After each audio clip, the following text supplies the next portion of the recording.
Welcome to our channel. Today we how to withdraw tickets and leads from Freshdesk, beginner guide step by step clearly. To begin, log in to your Freshdesk account. Once logged in, navigate to the Reports section on the sidebar. In the Reports section, you will see various report options. Select the report type that includes tickets or leads. After selecting the desired report, look for the Export button, typically found at the top right corner. Click on the Export button. You will be presented with different format options for the export. Choose your preferred format, such as CSV or Excel.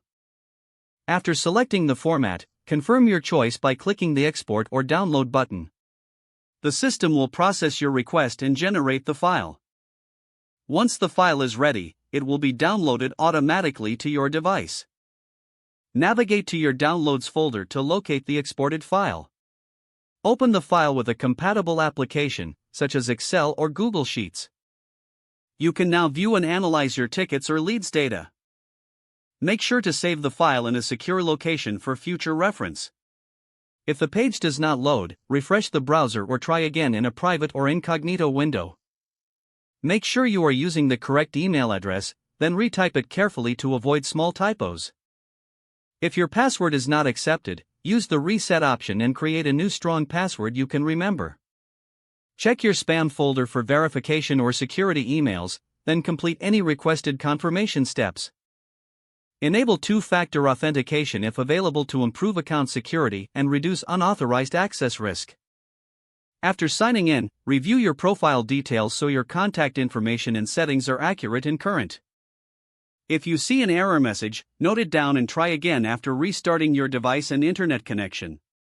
Log out when you finish, especially on shared devices, to keep your account and payment information secure.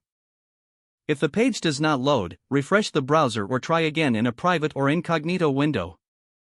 Make sure you are using the correct email address, then retype it carefully to avoid small typos. If your password is not accepted, use the reset option and create a new strong password you can remember.